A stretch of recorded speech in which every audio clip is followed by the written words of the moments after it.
Made in China. Many people are familiar with this phrase. Cell phones, TV screens, and game consoles are just some of the millions of electronics manufactured and imported from China to the US daily. The market for making smartphones has long been dominated by China. Tech giants like Apple and Google are not making the same effort to develop new facilities around the US as some businesses, such as the semiconductor industry and the EV battery market. Welcome to Zone Tech. In this video, we are going to talk about why the US is falling behind in phone manufacturing. So before starting, please like this video and subscribe to our channel for future updates. China dominates the market. It wasn't always like this. China overtook the US in manufacturing in 2010. China's manufacturing output grew from 3.5% in 1990 to 30.5% in 2021. US manufacturing output is 16.8% of global output, behind China. Because of COVID-19 supply chain problems, there's a new push to bring manufacturing back to the US. US-made stamps. US technology predates smartphones. Tim Badgerin said, "Before the 1960s, manufacturing in the United States was common. We threw away manufacturing in the 1960s and 1970s, which let China and Japan develop. Many Asian nations grew. Outside of the United States, the supply chain for smartphones is dominated by large tech businesses. Apple and Alphabet sent thousands of production workers overseas. Engineers like me used to visit the facility to assist with the creation of prototypes before COVID. This allowed engineers to learn, find, and fix problems in real time. In 2019, Apple was United's biggest client.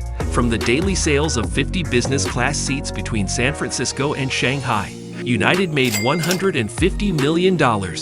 This is why Anna Katrina Shedletsky founded Instrumental.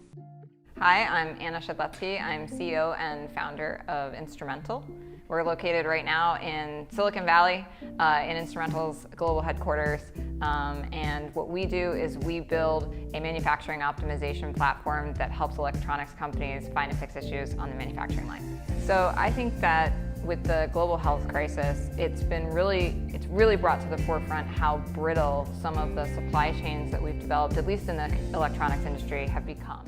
Since the Internet of Things makes it easier to make things overseas, companies have little reason to move factories to the US. Apple has moved some iPhone production to India in response to COVID lockdowns and rising tensions between Washington and Beijing. India may make 1 in 4 iPhones by 2025. According to Tim Cook, China's expertise is attractive.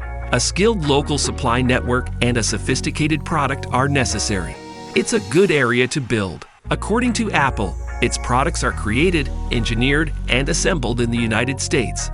American-made Face ID lasers and iPhone glass are used. Google bought Motorola in 2012 for $12.5 billion. After a year, it opened the only smartphone factory in the US in Fort Worth, Texas. Motorola wanted to make a cheap smartphone in the US. The plant closed a year after opening because it was too expensive, and there weren't enough customers.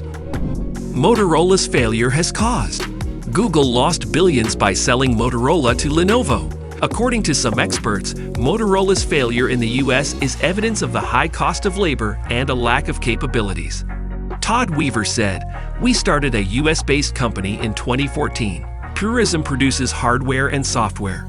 Librem 5 USA is considered to be manufactured in the USA according to the FTC's strict definition. The phone has a label that reads Made in USA Electronics. This satisfies the FTC's requirements for a Made in USA phone. In Carlsbad, California, the phone is put together. The Wi-Fi card and chassis for the Librem 5 USA is imports. We're inspecting the integrated circuits, chassis, and electronics in our facilities." Weaver says he wants to increase the number of domestically produced goods the business offers. The expense of physical labor is higher than in China. We can recoup our expenses when we sell, so we can adequately compensate, look out for our employees, guarantee supply chain security, and more. The first thing Purism did was turn to the crowd. The business claims to have sold tens of thousands of phones. Our business has a huge market value. Since we began, we have had annual growth of 3 digits. Good profit margins enable us to build the firm while paying well. A third of Purism's revenue comes from Librem 5 USA. Weaver said that the business has no labor problems. A phone can be made with little physical labor. There's more automated work. On the same machine, it's the same to make something in the US or China. As a result, many jobs in the United States are assembly line or fulfillment jobs, with the same results machine versus machine. Do Americans want to have these jobs? Professor Beizhu Chen of the USC Marshall School of Business claims that these occupations won't come back. In the US, I don't see many people waiting in line to assemble tiny phones.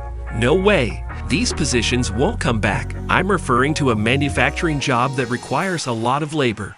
Anna Katrina Shedletsky said, American manufacturing workers are many. They're perplexed. Data analysis and job creation, no million-dollar salary per day smaller businesses construct locally. How can the US make phones?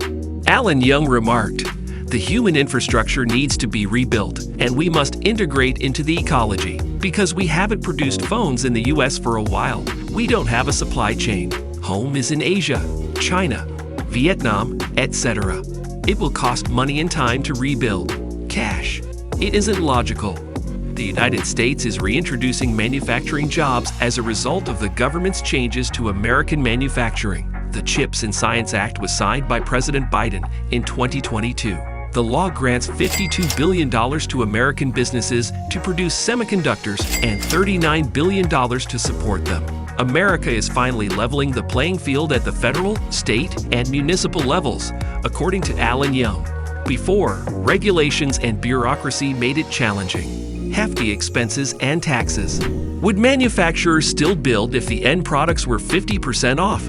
It seems unlikely that anybody will attempt to manufacture smartphones in the United States anytime soon if the largest electronics manufacturer in the world was able to produce LCD screens in Wisconsin. But Motorola was unable to do it after a year. Foxconn would be prepared to produce iPhones in the United States if Apple requested it. US-made phones. Everyone can tamper with the supply chain at any point. Additional American and foreign businesses will leave China if it continues to pose a security risk. It's taking place. Vietnam, China, and other countries make these phones. No matter where phone production grows, other companies say it's too hard to do in the US as a talking point instead of investigating how it could be done. It's possible, and the market is huge. It's cheaper for these companies to outsource and import. So that's it for today. What do you think of our video? Let us know your thoughts in the comments below. If you enjoyed this video and would like to hear more from us, please subscribe to our channel and turn on notifications before you go. Thank you for watching.